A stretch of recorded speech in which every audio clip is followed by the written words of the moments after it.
Which creature in Base 7 was dying, and she didn't want anyone to know. Sky had been running diagnostics on the forward sensor array for 3 hours when she first caught the anomaly, a biosignature too faint to trigger automated alerts, tucked behind a collapsed maintenance panel like something that had crawled into a dark place to disappear. The UTS Callaway was a resupply vessel, not a warship, and Sky Maddox had spent 4 years learning which sounds meant nothing and which sounds meant disaster. The sound coming from Base 7, that low, barely there vibration that was almost below hearing, almost below feeling, that was something she had never cataloged before. It moved through the floor plates and into the soles of her boots and settled somewhere between her ribs, and the word that came to mind, inexplicably, was grief. She almost called the security team. Her hand was on the comm panel for a full 7 seconds, but something stopped her, and she wouldn't be able to explain it later when the admirals asked, and she wouldn't try. Some things don't have reasons. Some things just happen because they have to. She went alone. The collapsed panel was in a section of the bay used for storing emergency terraforming equipment, canisters of compressed atmosphere, soil catalysts in sealed drums, machines that no one had touched in 2 years. The overhead lights were offline. Sky moved with a handheld lamp, the beam cutting white through the dark, and when she finally rounded the last row of equipment, she stopped so suddenly that she stumbled. The warrior was curled against the far wall, armor shattered across her left side, 3 of her secondary arms folded inward against her torso, in what Sky would later learn was the Sarathi equivalent of a dying position. Her skin, if skin was the right word for the iridescent, scale-textured surface that shifted between deep violet and black depending on the angle of the light, was dull, the color of old bruises. Her eyes were closed. She was enormous, easily 2 meters, and she was trying to be invisible, and she was failing. And something about the combination of those two things hit Sky Maddox somewhere so deep and so unexpected that she forgot, for a moment, every training protocol she had ever memorized. She was a soldier who had run out of war and was trying to die quietly. What she didn't know was that Sky had come from exactly that kind of silence herself. The Sarathi were not allies. That was the first thing anyone learned about them. Even now, 18 months into the tentative ceasefire that had ended the Drexaris corridor conflict, the official diplomatic status between the Sarathi dominance and the unified Terran systems remained categorized as suspended hostility, not peace, not war, the careful, exhausted space between. And a Sarathi warrior aboard a UTS vessel wasn't just a diplomatic incident. It was the kind of thing that ended careers, triggered emergency councils, and occasionally restarted wars that 6,000 people had died to pause. Sky knew all of this. She was a licensed systems specialist with a secondary classification in xenobiology, assigned to the Callaway on what was supposed to be a routine 18-month resupply rotation through the outer fringe stations. She had grown up on 8th and 3, in the mining settlements where resources were scarce and rules were the only thing that kept people alive. And she had learned before she was 10 years old that rules existed because someone had paid for them in blood. She believed in the rules. She kept the rules. She had always kept the rules. She set down her lamp, sat cross-legged on the cold floor 3 meters from the dying warrior, and started talking softly. She said, "I'm not going to hurt you." She said it in standard first, then in the 3 words of Sarathi she'd picked up from a xenolinguistics database during a long transit 2 years ago.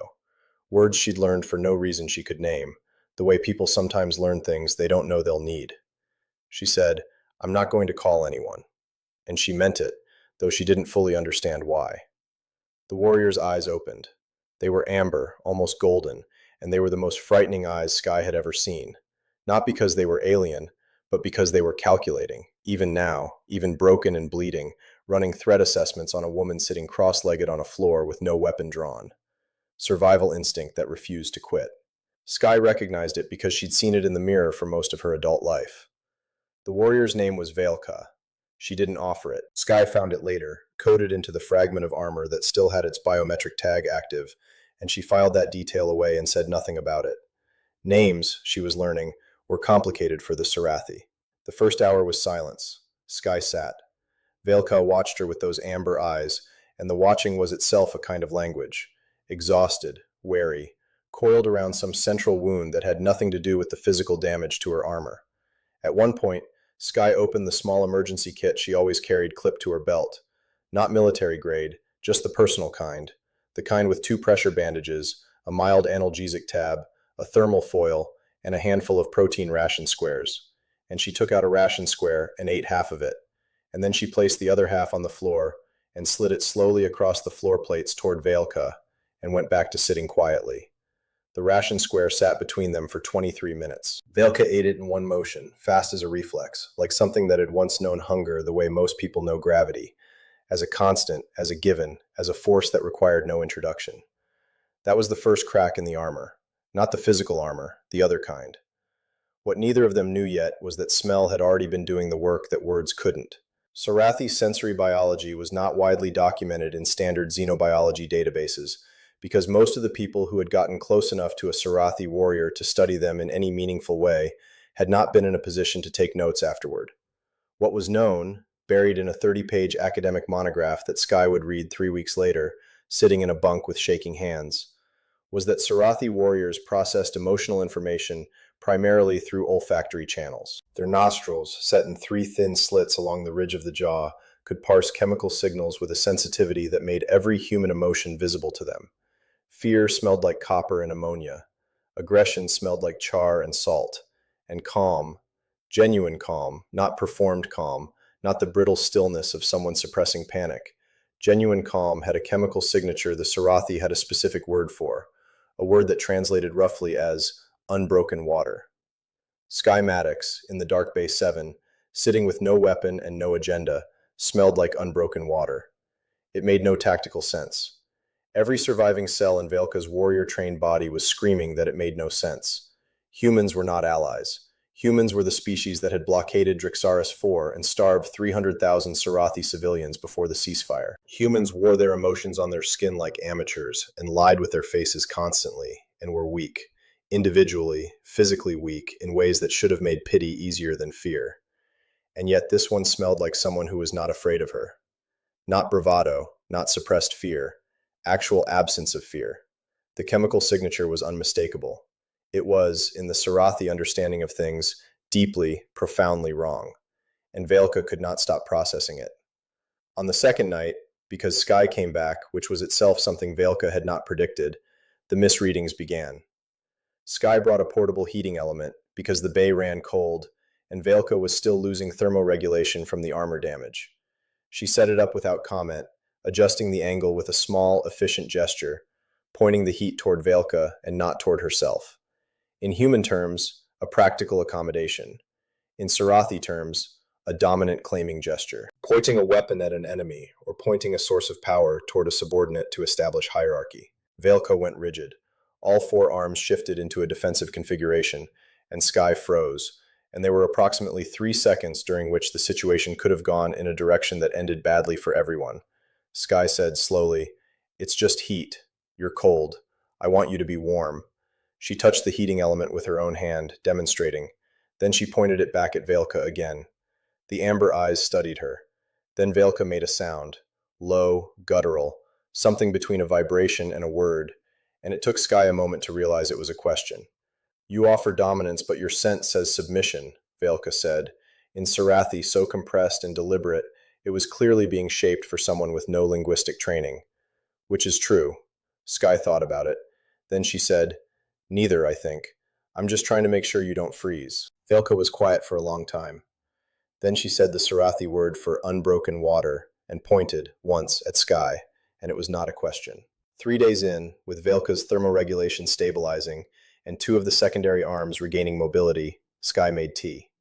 She had a small electric kettle she'd brought from her quarters, and she made chamomile tea, the real kind, from dried flowers she'd been carrying since Athan III, because some habit survived everything. And she poured a cup and held it in both hands while she drank it, and the warmth went up through her palms, and her expression changed in the small, involuntary way that it always did when something felt like home. Veilka watched this with an intensity that Skye only noticed when she looked up. There was something in the alien's expression that had no name in human taxonomy, something between fascination and pain, like watching a door open onto a room you had been told did not exist. "What is this ritual?" Veilka asked. "It's just tea," Skye said. Then she thought about it.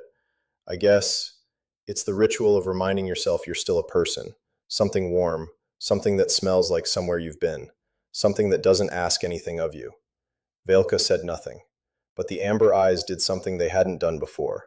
They went soft, just for a moment, just for the space of a breath, and then the armor came back. It came back because Veilka was not allowed to be soft. She had not been allowed to be soft since she was 7 years old, which was when the dominance training program had taken her from the settlements of Zirion 7 and begun the process of turning her into what she now was, or what she had been. The armor, the real armor, the one that lived under the shattered physical plates, had been installed over years, through a process the Sarathi called the unminding, a systematic removal of attachments, preferences, individual yearnings, anything that might hesitate at the critical moment. She had been made into a weapon. She had believed for a long time that this was the same as being valued. The mission that had landed her here, bleeding, alone, hiding in an alien vessel, had dismantled that belief with the precision of a demolition charge. She had been sent on a solo reconnaissance mission through Drexaris corridor by a command structure that, she now understood, had wanted her gone. She had been asking questions about the civilian casualties at Drexaris 4, about the logistics records that put Sarathi Command, rather than Terran forces, in the chain of decisions that had led to the blockade. She had found things she wasn't meant to find, and the mission parameters had been designed to make sure she didn't come back. She had been expendable. She had been made into a weapon, and then discarded when the weapon asked inconvenient questions, and she had nearly died alone in the dark. And then this human had sat down on the floor and slid a protein bar across the room and smelled like unbroken water, and none of it made any sense. And Veilka's chest contained something that was starting to feel dangerously like feelings. She told Sky none of this, not yet. What broke the silence was the comm alert. On day 5, Sky's commanding officer, Lieutenant Greco, a practical and suspicious man who had noticed her unexplained absences and run a secondary diagnostics check on Bay 7, locked the sector and sent a security team. They were 12 minutes out when the alert pinged on Sky's personal device, forwarded by a ship-wide notification she'd flagged. She looked at it.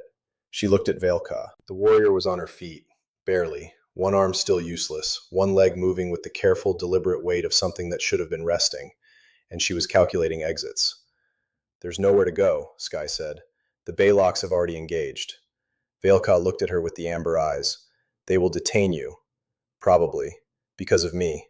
Yes." The warrior's expression went through something that Sky would later spend a long time trying to describe, like watching a calculation encounter a variable it hadn't been built to process. Then Veilka said, "I will surrender to the security team. I will say I forced my way aboard, that you had no knowledge." Sky looked at her. "That's not what happened." "No, but it is the story that protects you." Something in the shape of those words, the casual readiness to absorb damage, to arrange reality into a structure that shielded someone else, hit Sky like a physical impact, because she recognized it. She had spent most of her adult life doing exactly that for people she'd served with, constructing protective fictions, taking the weight of things so that others didn't have to, and she had never once had it directed at her. She said, "Don't you dare." She stepped in front of Veilka when the security team came through the door. There were 4 of them, armed with neural pulse weapons, and their threat assessment protocols kicked in the moment they saw the Sarathi warrior, and for approximately 10 seconds it was very close. Sky stood between the weapons and Veilka with her hands raised and her voice very calm and said, "Stand down. She is injured, she poses no active threat, and she is under my protection. I need you to call Lieutenant Greco directly. Now." The team leader, Hendricks, said, "Maddox, step away from the hostile." Sky said, "She is not a hostile. She is a refugee, and I'm not moving." The moment hung. Behind her, she felt Veilka's stillness. Not the stillness of fear or defeat, but the specific stillness of a warrior who had been shielded and was processing what that meant, what it felt like, what species of thing it was to have someone stand in front of them who had nothing to gain from it. Later, Veilka would say that this was the moment she understood what unbroken water actually meant. It wasn't the absence of fear. It was the decision to act despite it. It was a calm that came from choosing, not from not feeling. She had no word for this in Sarathi, and the absence of the word felt, she would say, like discovering a room in a house she had lived in all her life. Greco arrived in 6 minutes. He was a suspicious and practical man, which meant he was also, when faced with the actual situation, capable of rapidly recalibrating. He heard Sky's account, the biosignature, the injury, the 5 days, the full account, including her role, and he stood very still for a long moment, and then he said, The diplomatic implications of this are going to give me a permanent migraine. Probably, Sky agreed. She said she has information about Drixaris 4. She does. Greco looked at Veilka, who was standing against the wall with 3 of 4 arms in a formal presentation posture, the Sarathi position for delivering testimony to a superior authority, which Sky recognized from her xenolinguistics file, and which no one else in the room recognized at all. He said, "Can she tell us what actually happened?" Sky looked back at Veilka. The amber eyes were steady, measuring, and there was in them, just barely visible, just at the edges, something that had not been there 5 days ago. Something tentative and terrifying and, in its own way, luminous. "She'll tell you everything," Sky said, "if I stay in the room." Veilka did not contradict this. She simply turned the amber eyes toward Greco and said, in clear, deliberate standard, the first standard she had spoken in 5 days, the language she had apparently known all along, "I will speak, but not to soldiers. Soldiers have been the authors of most of my recent difficulties." Greco looked at the warrior, then at Sky. Then he said, "Someone remind me why this job is supposed to be routine." The formal testimony took 4 hours. What Veilka had, the data she'd extracted from Sarathi command systems before she'd been declared lost on mission, was enough to reframe the entire Drexaris corridor narrative, enough to implicate a faction within the Sarathi dominance that had manipulated both sides toward a continuation of conflict that served their resource interests, enough to begin the slow and difficult work of making the ceasefire into something more durable. It was not simple. It was not clean. Diplomats would spend years with this material, and some of them would resist it, because the truth of Drixaris 4 was not comfortable for anyone. But that was later. That was the long work of institutions and committees and people paid to find reasons to delay. That night, after the testimony, after the medical team had finally been permitted to work on Veilka's injuries with equipment far better than pressure bandages and thermal foils, Sky found her again. Veilka was in a proper medical bay now, guarded, technically a guest of the UTS Callaway, technically a protected intelligence asset, actually just a very large, very tired warrior sitting on a medical cot with her eyes closed and all 4 arms still. Sky sat down in the chair beside the cot and didn't say anything.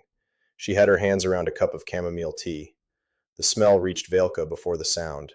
The 3 slits along her jaw flared once, and the amber eyes opened. Sky held out the second cup. Veilka looked at it for a long moment, the steam rising in the cold air, the small ordinariness of it, the ritual of the thing that asked nothing of you. Then she took it in one large hand and held it, and the warmth moved into her palm, and her expression did the same thing Sky's expression did, the small involuntary thing, the softening. "The protein ration you gave me in the dark," Veilka said. "You pushed it across the floor because you didn't want to come closer than I could tolerate." "Yes," Sky said. "You thought about what I needed before you thought about what would be easy for you." Sky didn't say anything. She drank her tea. "My trainers would call that a weakness," Veilka said. "They would say you gave away advantage. They would say you made yourself less." "What would you call it?" Sky asked. Veilka was quiet for a while. The ship moved around them, the steady pulse of the engines, the distant sounds of people going about the business of living, and outside the viewports, space. Old, indifferent, full of distances that made most human concerns seem very small, and most alien concerns seem equally small, which was perhaps the only useful thing about its indifference. "I would call it," Veilka said slowly, as though choosing from words that hadn't been in her vocabulary a week ago, "the thing I have been trying to remember the name of for 23 years. Sky looked at her. The amber eyes were steady and warm, and the armor, the real armor, the kind that was installed in childhood and tightened by years and maintained by people who needed you sharp and edged and closed, that armor had a crack in it now.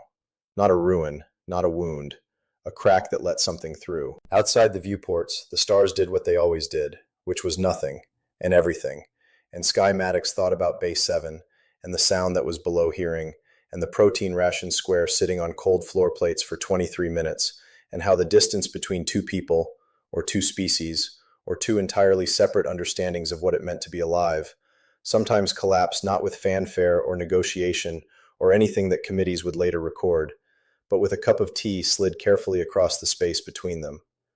Some things don't have reasons. Some things just happen because quietly, without permission, they have to.